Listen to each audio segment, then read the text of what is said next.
Hi guys, it's been a while since we got an update from the goat farm, isn't it? Well, here we are, as you might already see, and there's quite an amount of, I would say, work going on at the moment. Well, not really work, but it's the usual daily stuff that does happen on a farm. Or if you understand anything to do with farms, you would understand that farms are quite labor-intensive stuff. So this is our structure. I believe I've shown it to you guys before, and we've just been cleaning right now.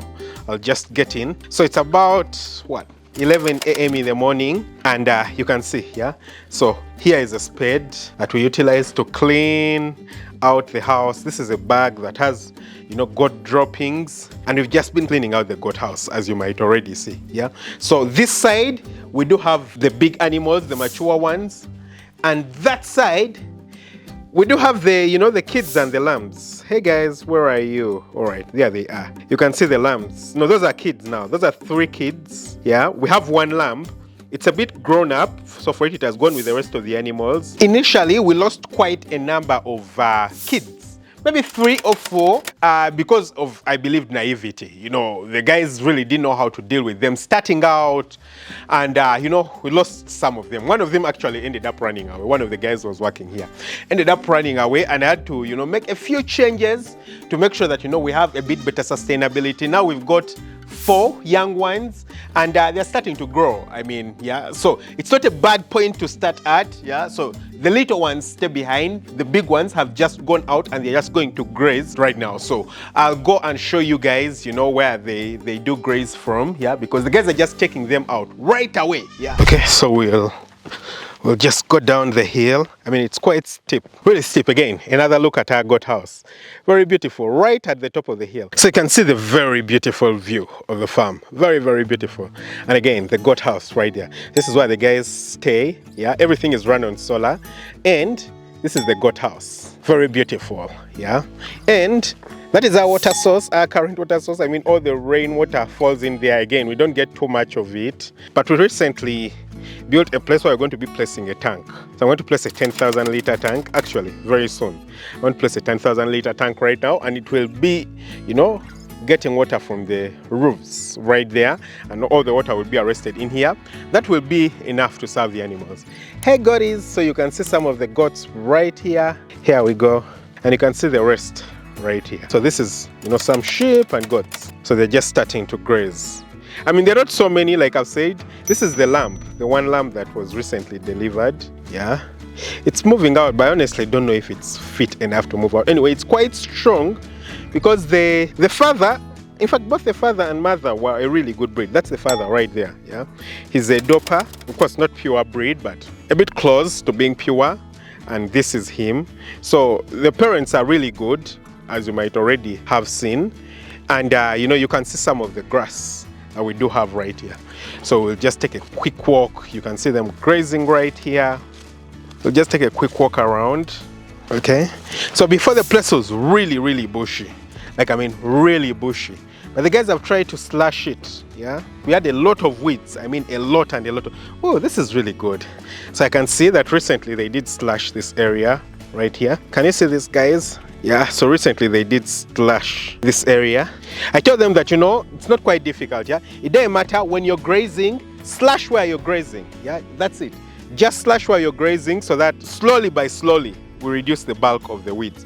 And I can see that they have been slashing this area. So once all these weeds dry out properly, then they'll burn them. The advantage with burning them is that it kills the seeds. Yeah, and so these exact weeds are less likely to grow again. And then, you know, we'll have grass coming in from under there. So we want as much grass as possible to be growing from under, and we don't want weeds, yeah, growing in there. Now I'm seeing that the goats are going too far away, yet there's no one attending to them.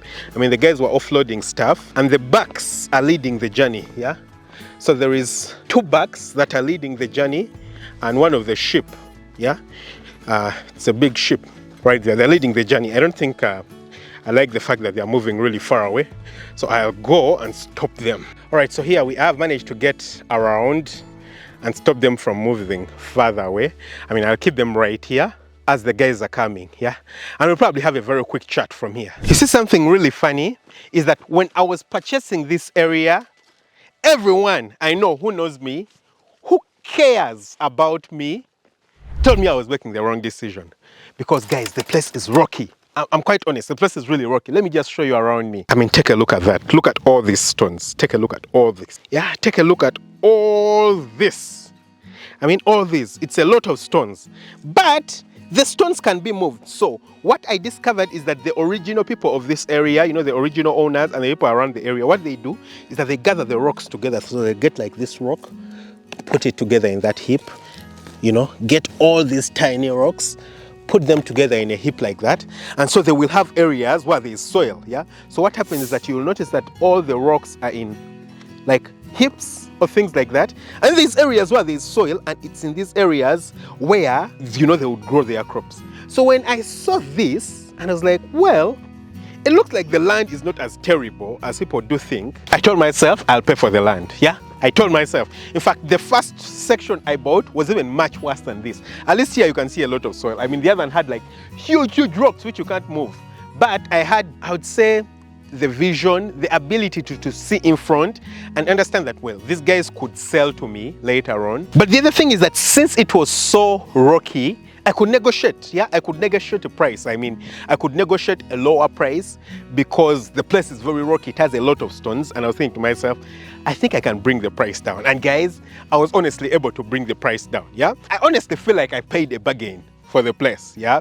When I tell everyone how much I paid per acre to buy this area, they just can't believe it. It's quite crazy, but well, it's an opportunity that I personally saw that a lot of other people didn't see. And now, can I tell you something really crazy? A lot of people actually think that I'm now a genius. I mean, there's some people who thought I was crazy, now think I'm a genius. It's really crazy because right now I'm getting close to like, you know, 20 acres in this same exact area. In fact, the other reason I've come around is because someone at the very bottom, you know, the land really goes down to the bottom. It's really huge. It's really, really huge. Someone at the very bottom wants to, you know, sell to me a small portion, maybe close to 1 acre, expanding that side. So I want to go and check it out. We take measurements and then we can agree. The price is pretty much set. Yeah, how much I paid while purchasing this area is how much I'm paying per acre to purchase the area. But what I want to tell you is that, you know, a lot of times when you're doing stuff, people might think that you're crazy, really, really crazy. And that's the funny bit, yeah? It's usually the two extremes, yeah? The world doesn't reward being average. Yeah? If you're average in this world, you won't be rewarded. Yeah? So you usually have to be one of two extremes. Crazy, really crazy, where people will be calling you stupid. But if what that stupid thing is turns out to be, you know, something good and it works out really well, then you become a genius. Yeah? So it's one of two extremities. You either become really crazy or a genius. And usually it takes you coming from stupid to genius. I mean, no one just comes out being genius. Everyone starts by being stupid and then they turn out to be genius, yeah? And that's what I've learned that, you know, you need to implement. So don't be afraid of taking the crazy steps, you know, the crazy things that everyone will be looking at you and they're like, what the hell is he doing, yeah? Honestly, I think this was a great idea. I mean, it's just 30 goats right now. The goal is to maybe have, you know, 300, 400 goats right here. I know it's possible. I've got about 2 acres somewhere where I've planted Caliandra. It's a very good tree with a lot of, you know, nitrogen, a lot of protein for the animals, for the goats. So they will love it, they will enjoy it. I'm also hoping to expand and maybe at one point I could have one. Maybe 40 acres right here, yeah? That would be good. That would be quite good for the goats in this area because, again, getting 40 acres of land around this area is impossible. Yeah, unless you get a rocky place like this that people actually thought was useless, it's very difficult for you to get to a point where, you know, you can own, you know, maybe 40 acres. So I can say that I'm quite fortunate, but I mean, the main message to take away from this is don't be afraid of looking crazy. Yeah, don't be afraid. You want to start that farm, you want to start the goat farm, you want to start the poultry farm. People are thinking you're crazy. I mean, if it makes sense in your head and you've done the math and it does make sense, why not go for it? Yeah, in the end, you'll get the reward. So right now, I do have a lot of stones here, and my dad has bought a truck. Yeah, I think he called me a few days ago. He has bought a truck and he wants to bring that truck and just keep ferrying these stones away and selling them.